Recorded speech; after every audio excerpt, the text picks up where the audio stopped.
du Père et du Fils et du Saint-Esprit. Amen. La paix soit avec vous. Et avec votre esprit. Frères et sœurs, comme nous venons de le chanter, l'Église tout entière en ce jour de la résurrection chante la gloire du Seigneur et lui rend grâce pour la miséricorde qu'il a manifestée envers l'humanité.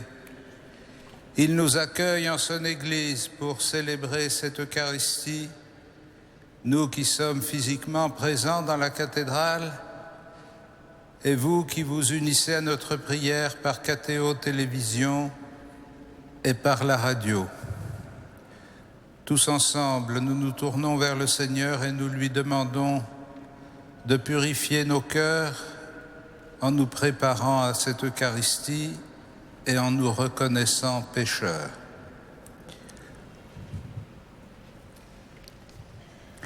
Je confesse à Dieu Tout-Puissant, je reconnais devant mes frères que j'ai péché en pensée, en parole, par action et par omission.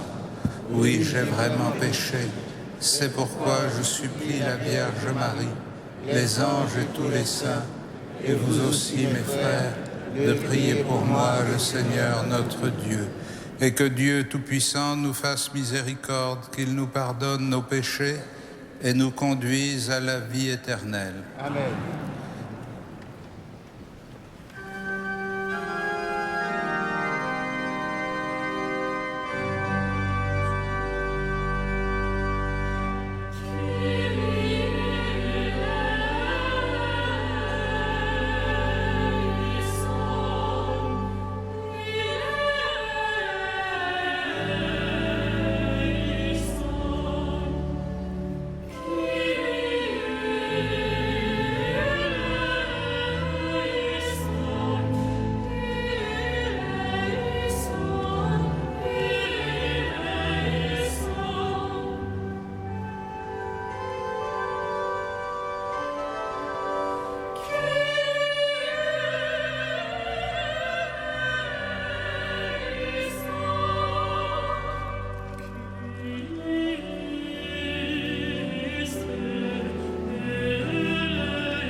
Gloria in excelsis Deo.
prions le Seigneur. Seigneur, entends notre prière. Nous croyons que le Sauveur des hommes est auprès de toi dans la gloire. Fais-nous croire aussi qu'il est encore avec nous jusqu'à la fin des temps comme il nous l'a promis. Lui qui vit et règne avec toi dans la communion du Saint-Esprit maintenant et pour les siècles des siècles. Amen.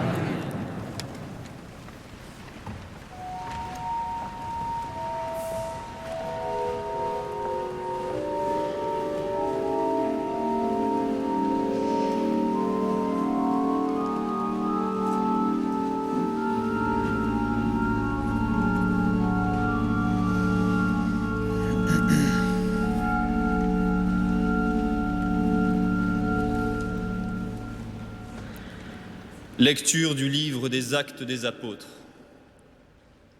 En ces jours-là, Pierre se leva au milieu des frères qui étaient réunis au nombre d'environ 120 personnes et il déclara : « Frères, il fallait que l'Écriture s'accomplisse. En effet, par la bouche de David, l'Esprit Saint avait d'avance parlé de Judas, qui en est venu à servir de guide aux gens qui ont arrêté Jésus. Ce Judas était l'un de nous et avait reçu sa part de notre ministère. Il est écrit au livre des psaumes qu'un autre prenne sa charge. Or, il y a des hommes qui nous ont accompagnés durant le temps où le Seigneur Jésus a vécu parmi nous, depuis le commencement lors du baptême donné par Jean, jusqu'au jour où il fut enlevé d'auprès de nous. Il faut donc que l'un d'entre nous devienne, avec nous, témoin de sa résurrection. On en présenta 2, Joseph, appelé Barsabas, puis surnommé Justus, et Matthias. Ensuite, on fit cette prière. Toi, Seigneur, qui connais tous les cœurs, désigne lequel des 2 que tu as choisi pour qu'il prenne dans le ministère apostolique la place que Judas a désertée en allant à la place qui est désormais la sienne. On tira au sort entre eux, et le sort tomba sur Matthias, qui fut donc associé par suffrage aux 11 apôtres. Parole du Seigneur. Non, grâce à Dieu.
Aussi loin qu'est l'Orient de l'Occident, il met loin de nous nos péchés. Le Seigneur son trône dans les cieux. Alléluia, Alléluia.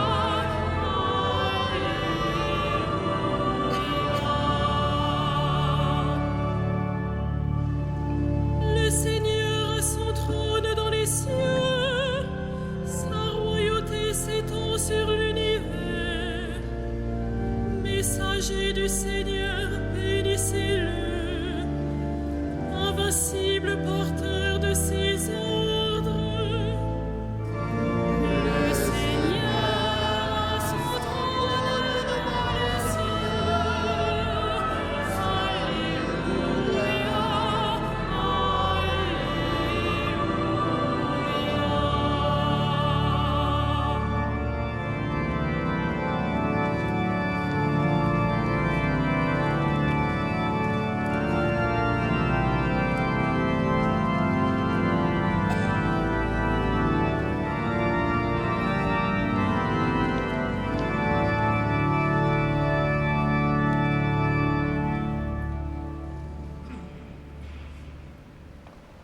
Lecture de la première lettre de Saint Jean.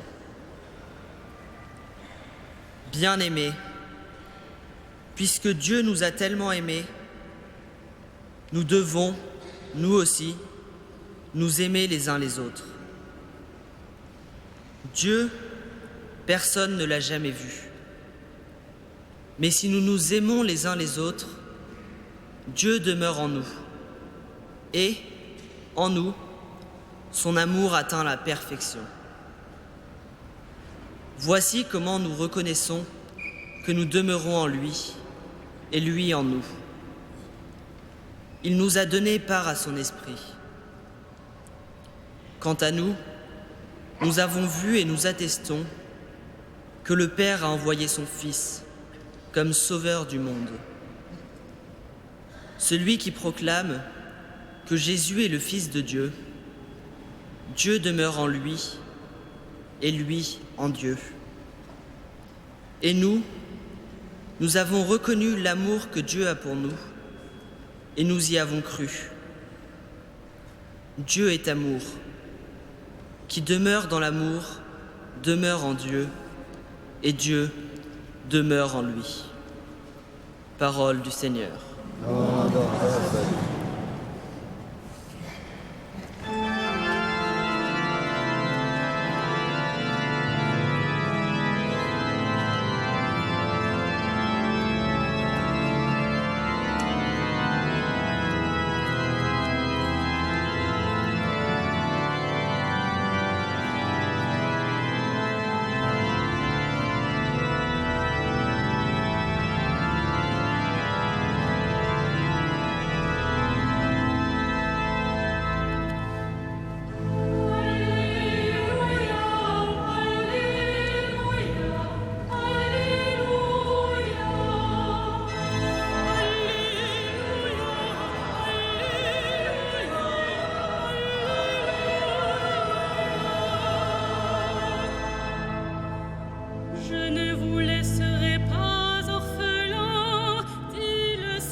Le Seigneur soit avec vous.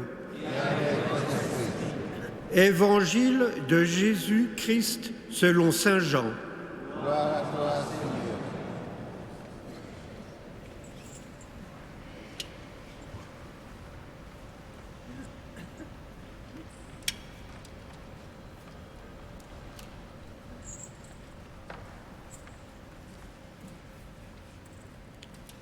En ce temps-là, les yeux levés au ciel, Jésus priait ainsi.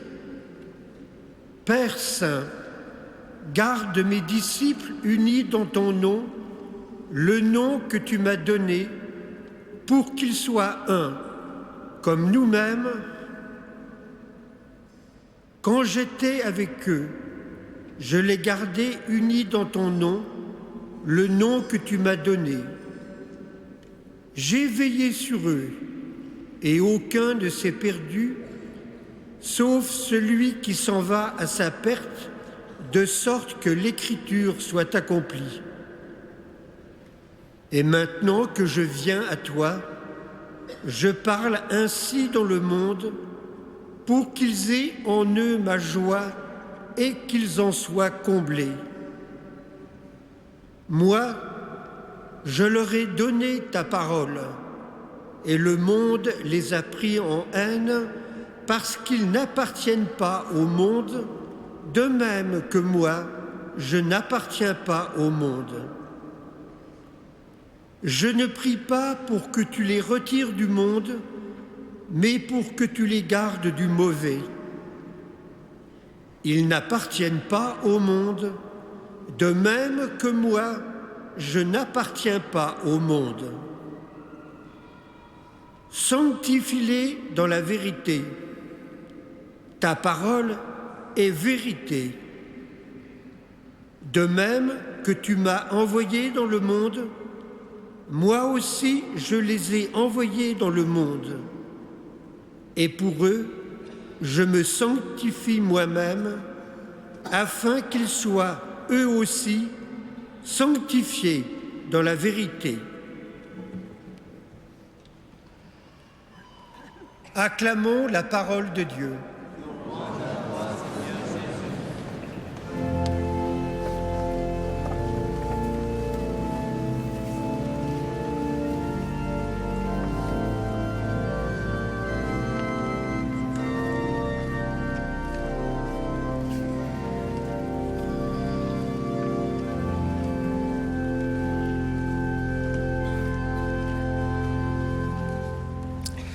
Frères et sœurs, le passage de l'évangile de Saint Jean que nous venons d'entendre rapporte les dernières paroles de Jésus avant l'entrée dans sa passion, selon le récit de l'évangile de Jean. Et cette dernière parole n'est pas adressée à ses disciples ou à ses auditeurs, elle est adressée à Dieu son Père. Cette parole est une prière, et c'est une prière qui recueille dans sa formulation même l'essentiel du sens de la mission de Jésus en ce monde et qui indique ainsi à ses disciples non seulement pourquoi il est venu, comment il a vécu, pourquoi il va mourir, mais aussi quel est le chemin dans lequel il souhaite qu'ils s'engagent à sa suite et le chemin dans lequel il les invite à le suivre. Nous avons bien présent à notre mémoire les termes de cette prière, du moins dans sa première formulation. Père Saint, garde mes disciples unis dans ton nom, pour qu'ils soient un, comme nous sommes nous-mêmes un. Cette prière de Jésus pour l'unité de ses disciples, nous pouvons évidemment la comprendre dans un premier sens qui paraît assez clair, même si les récits des évangiles nous montrent que sa mise en œuvre n'est pas aussi simple qu'il y paraît. Que les disciples de Jésus soient capables de vivre unis les uns avec les autres. C'est la moindre des choses, puisqu'ensemble, ils suivent celui qui les a appelés. Et nous avons vu au long des évangiles comment, à certains moments, cette unité entre les disciples a pu apparaître fragile, en particulier quand ils discutaient entre eux pour savoir quel serait le premier.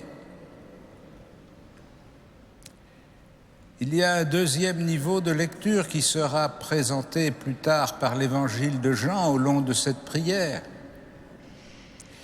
C'est que l'unité entre les disciples est une condition pour que leur message soit reçu, pour que le monde croie. Mais il ne faut pas nous tromper sur qu'est-ce que le monde doit croire. Est-ce qu'il doit croire que les disciples sont meilleurs que les autres, et donc que ce qu'ils disent est plus vrai que ce que disent les autres? Est-ce qu'ils doivent croire que les disciples sont dépositaires de la communion?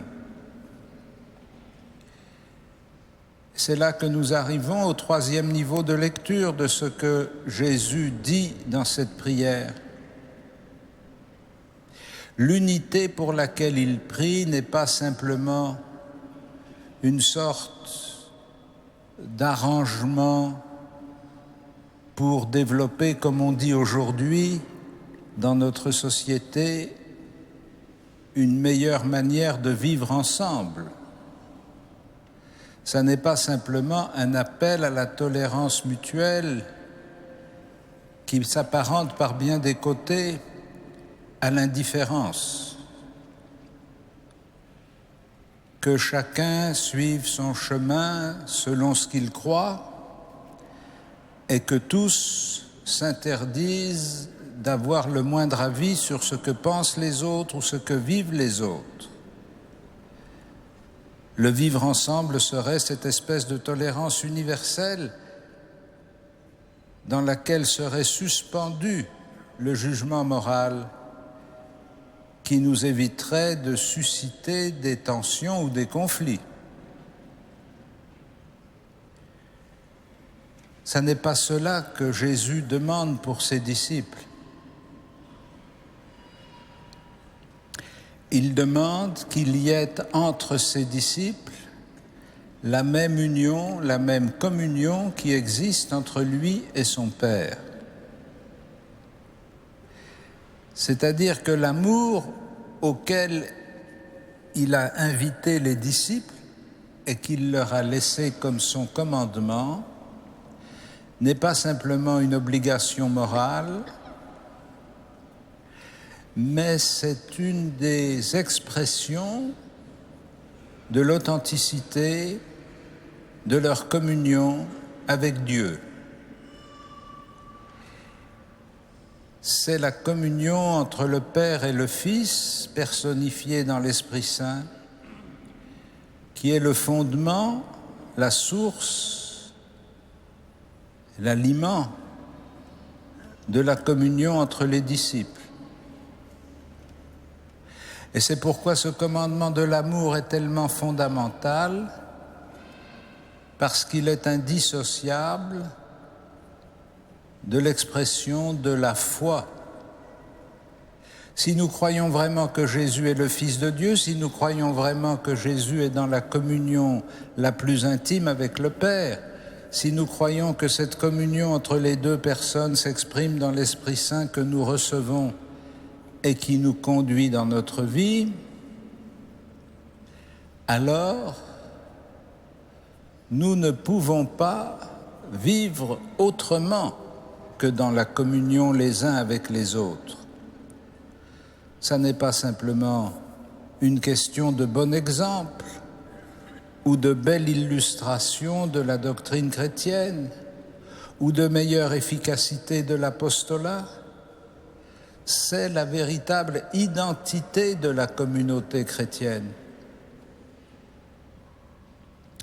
Celui qui dit qu'il aime Dieu qu'il ne voit pas et qui n'aime pas son frère qu'il voit est un menteur, nous dit saint Jean. Si bien que professer la foi au Dieu de Jésus-Christ, pas à n'importe quel Dieu, car tous les dieux ne sont pas dans cette relation de communion et d'amour avec l'humanité. Croire au Dieu de Jésus-Christ, c'est croire que Dieu est Père, c'est croire qu'il veut établir une communion radicale avec les hommes, et c'est croire que malgré nos différences, malgré nos faiblesses, malgré nos fautes, nous sommes capables non seulement d'être tolérants les uns envers les autres pour sauvegarder le vivre ensemble d'une république sans conviction, mais nous sommes capables d'entrer dans une véritable communion fraternelle qui est le premier signe de la foi et donc le premier témoignage que nous sommes appelés à rendre. Dieu n'est pas Père si nous ne sommes pas frères. Nous ne pouvons pas annoncer que Jésus est le Fils de Dieu, que Dieu est notre Père, sans que nous soyons entraînés immanquablement à vivre comme des frères. Et inversement, je dirais qu'il n'est pas possible de vivre comme des frères si nous n'avons pas un Père commun. Et c'est l'illusion que j'évoquais tout à l'heure du vivre ensemble d'une société qui voudrait que tous ses membres soient assez respectueux les uns des autres, assez tolérants les uns envers les autres, mais finalement assez indifférents les uns aux autres, dès l'instant que leurs relations ne s'inscrivent pas dans une relation filiale qui définit leur statut les uns par rapport aux autres. On ne peut pas vivre comme des frères si on ne reconnaît pas un même Père. C'est pourquoi le lien entre la foi au Christ et à son Père et la charité fraternelle entre les membres de l'Église sont étroitement unis et inséparablement liés. Frères et sœurs, en ces temps où nous sommes souvent sollicités de donner un signe de la vérité de notre foi, entendons comment le renouvellement de nos cœurs par la charité de Dieu devient le premier signe de l'annonce du Dieu Trinité, Père, Fils et Saint-Esprit. Amen.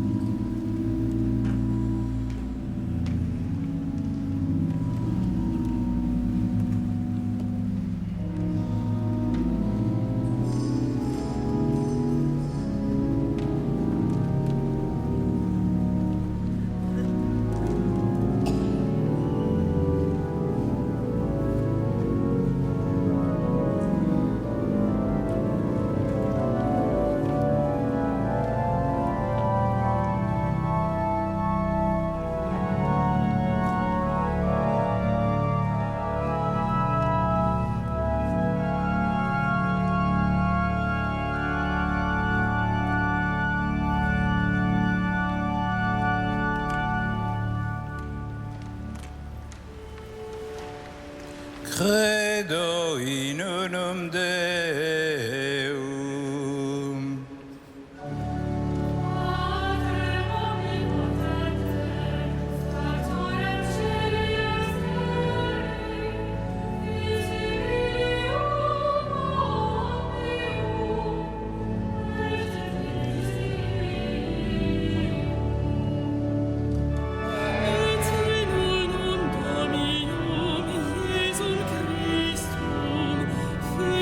Filium Dei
Prions ensemble au moment d'offrir le sacrifice de toute l'Église. Pour la gloire de Dieu et du salut. Seigneur, avec ces offrandes, reçois les prières de tes fidèles.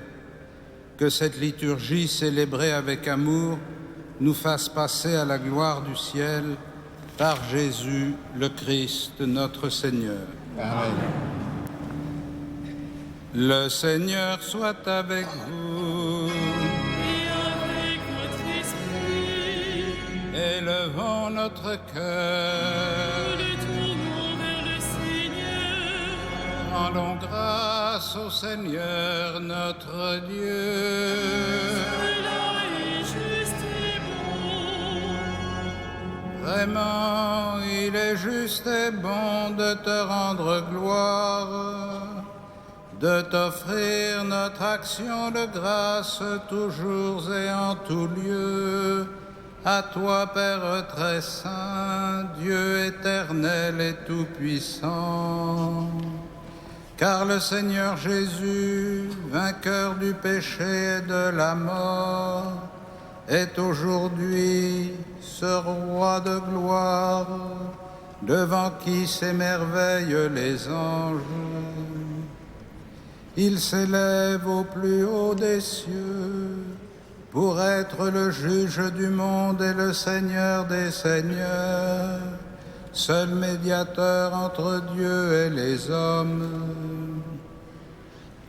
Il ne s'évade pas de notre condition humaine, mais en entrant le premier dans le royaume, il donne aux membres de son corps l'espérance de le rejoindre un jour. C'est pourquoi le peuple des baptisés, rayonnant de la joie pascale, exulte par toute la terre, tandis que les anges dans le ciel chantent sans fin l'hymne de ta gloire.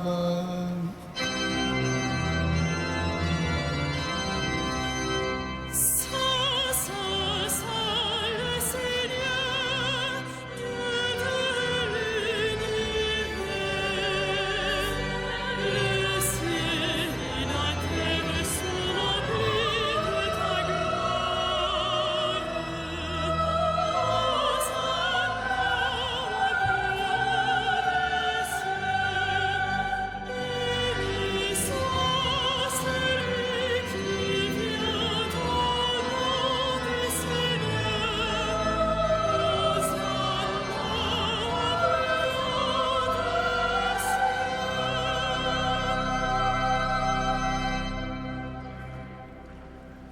Tu es vraiment saint, Dieu de l'univers, et toute la création proclame ta louange, car c'est toi qui donnes la vie, c'est toi qui sanctifies toutes choses par ton Fils Jésus-Christ, notre Seigneur, avec la puissance de l'Esprit Saint. Et tu ne cesses de rassembler ton peuple afin qu'il te présente partout dans le monde une offrande pure. C'est pourquoi nous voici rassemblés devant toi et dans la communion de toute l'Église, en ce premier jour de la semaine, nous célébrons le jour où le Christ est ressuscité d'entre les morts. Par lui que tu as élevé à ta droite, Dieu Tout-Puissant, nous te supplions de consacrer toi-même les offrandes que nous apportons. Sanctifie-les par ton Esprit, pour qu'elles deviennent le corps et le sang de ton Fils, Jésus-Christ, notre Seigneur, qui nous a dit de célébrer ce mystère. La nuit même où il fut livré, il prit le pain. En te rendant grâce, il le bénit, il le rompit et le donna à ses disciples en disant : « Prenez et mangez-en tous, ceci est mon corps livré pour vous. »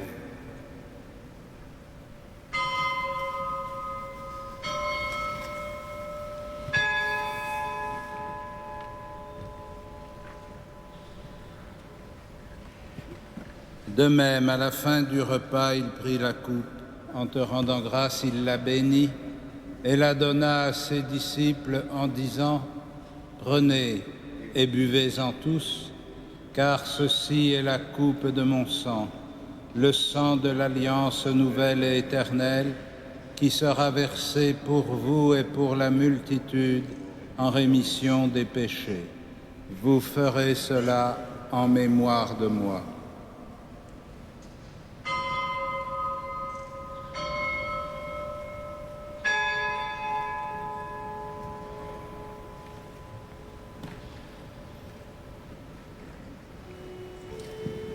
Il est grand le mystère de la foi. Nous proclamons ta mort, Seigneur Jésus. Nous célébrons ta résurrection. Nous attendons ta venue dans la gloire.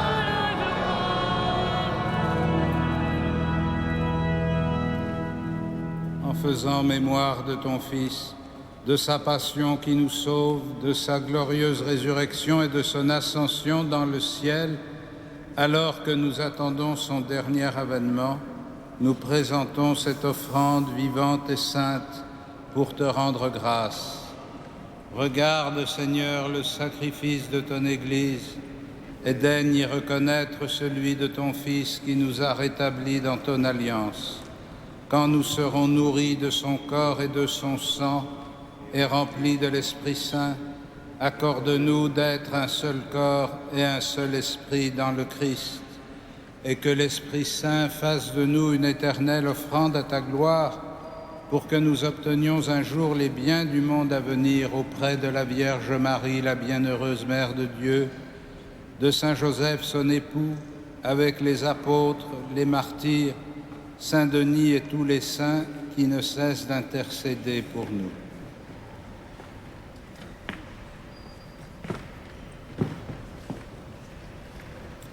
Et maintenant, nous te supplions, Seigneur, par le sacrifice qui nous réconcilie avec toi, étends au monde entier le salut et la paix. Affermis la foi et la charité de ton Église au long de son chemin sur la terre.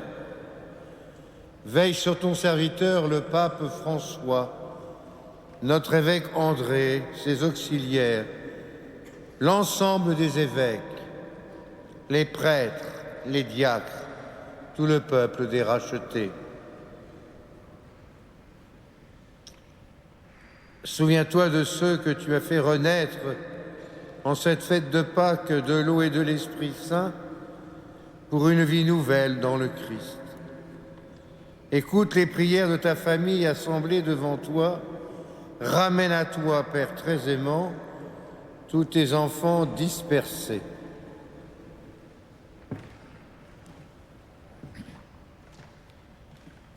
Pour nos frères défunts, pour les hommes qui ont quitté ce monde et dont tu connais la droiture, nous te prions. Reçois-les dans ton royaume, où nous espérons être comblés de ta gloire, tous ensemble et pour l'éternité, par le Christ notre Seigneur, par qui tu donnes au monde toute grâce et tout bien.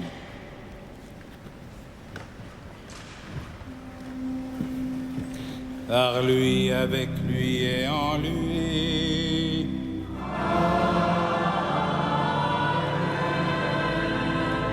À toi, Dieu le Père Tout-Puissant, dans l'unité du Saint-Esprit.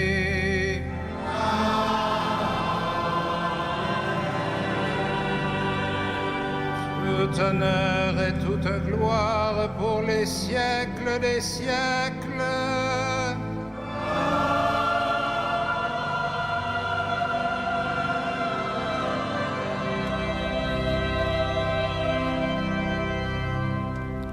Unis dans le même esprit, nous pouvons dire avec confiance la prière que nous avons reçue du Sauveur. Notre Père, qui es aux cieux, que ton nom soit sanctifié, que ton règne vienne, que ta volonté soit faite sur la terre comme au ciel. Donne-nous aujourd'hui notre pain de ce jour. Pardonne-nous nos offenses, comme nous pardonnons aussi à ceux qui nous ont offensés, et ne nous soumets pas à la tentation, mais délivre-nous du mal. Délivre-nous de tout mal, Seigneur, et donne la paix à notre temps. Par ta miséricorde, rends-nous libres du péché, Rends-nous forts devant les épreuves en cette vie où nous espérons le bonheur que tu promets est l'avènement de Jésus-Christ, notre Sauveur. Car c'est la gloire t'appartient, le règne, la puissance et la gloire, pour les siècles et les siècles. Seigneur Jésus-Christ, tu as dit à tes apôtres, je vous laisse la paix, je vous donne ma paix. Ne regarde pas nos péchés, mais la foi de ton Église. Pour que ta volonté s'accomplisse, donne-lui toujours cette paix et conduis-la vers l'unité parfaite, toi qui règnes pour les siècles des siècles. Amen. Que la paix du Seigneur soit toujours avec vous. Et avec votre esprit. Frères, dans la charité du Christ, donnez-vous la paix.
Heureux les invités au festin des noces de l'agneau.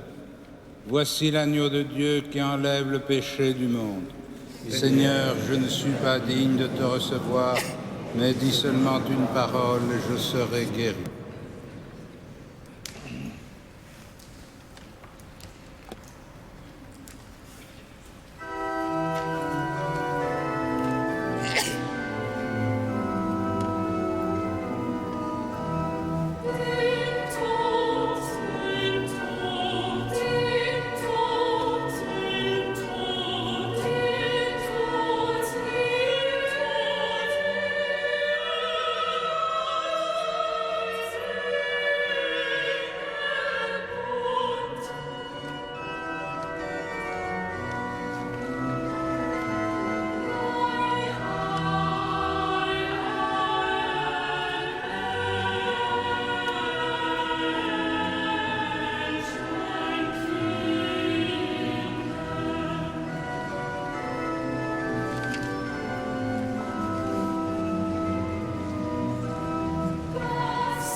Frères et sœurs bien-aimés, notez que mardi 19 mai, mardi prochain, nos évêques d'Île-de-France, et donc notre archevêque, nous invitent à la grande veillée de prière pour la vie.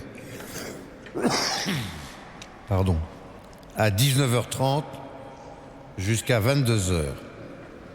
Inutile de souligner l'importance de cette veillée pour la vie et donc l'importance d'être nombreux à répondre à cet appel. Par ailleurs, le week-end prochain, vous le savez, on vous l'a dit, répété, c'est la solennité de la Pentecôte. Dès samedi matin, c'est le départ du pèlerinage de Chartres. Et donc, en raison de ce pèlerinage de chrétienté, il n'y aura pas de messe à 8h ni à 9h. Le soir du samedi 23 mai, donc messe anticipée à 18h30, messe de la Pentecôte, et à 21h, messe de la Vigile, avec notre archevêque qui présidera cette messe pour donner le sacrement de confirmation aux adultes du diocèse de Paris. Dimanche 24 mai, les messes ont lieu aux heures habituelles, ainsi que les offices.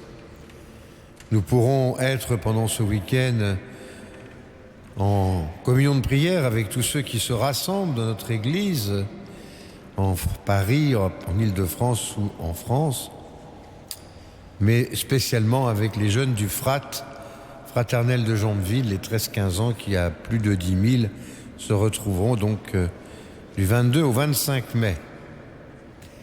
Enfin, un concert à Notre-Dame de Paris le mardi 26 mai à 20h30.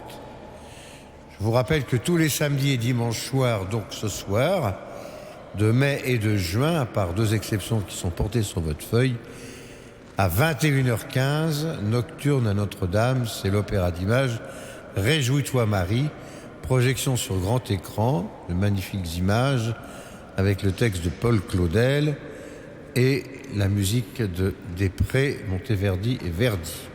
L'entrée est libre. Nous pouvons donc terminer notre prière en nous levant. Dieu notre Sauveur, exauce-nous, que notre communion au mystère du salut nous confirme dans cette assurance que tu glorifieras tout le corps de l'Église, comme tu as glorifié son chef Jésus le Christ, lui qui vit et règne avec toi dans l'unité du Saint-Esprit, maintenant et pour les siècles des siècles. Amen.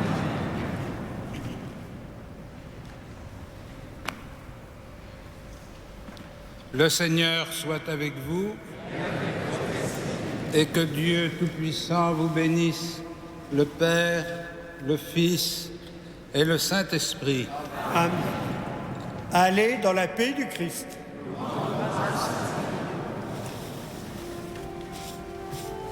Regina Coeli.